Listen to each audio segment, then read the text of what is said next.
Записвам игри, колите са приятни и смятам, че има какво да дадат на всички ни. Като преживяване и полза, защото са смислени и за това ги споделям с всички ви.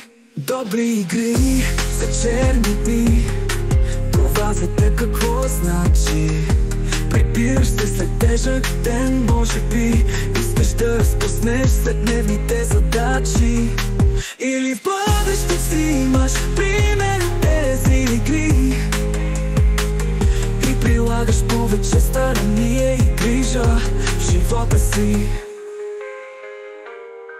Търся игри на български, но липса почти винаги.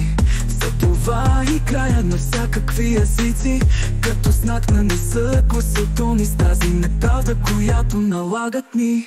Добри игри за черни дни, това за теб какво значи? Прибираш се след тежък ден, може би искаш да разпуснеш след дневните задачи. Или в бъдещето си имаш пример от тези игри и прилагаш повече старание и грижа в живота си. Търся игри на български, но липса почти винаги. Затова играя на всякакви езици, като знак на несъгласието ми с тази неправда, която налагат ни. Добри игри за черни дни, това за теб какво значи?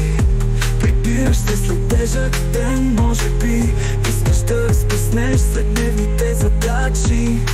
Или в бъдещето си имаш пример от тези игри и прилагаш повече старание и грижа в живота си.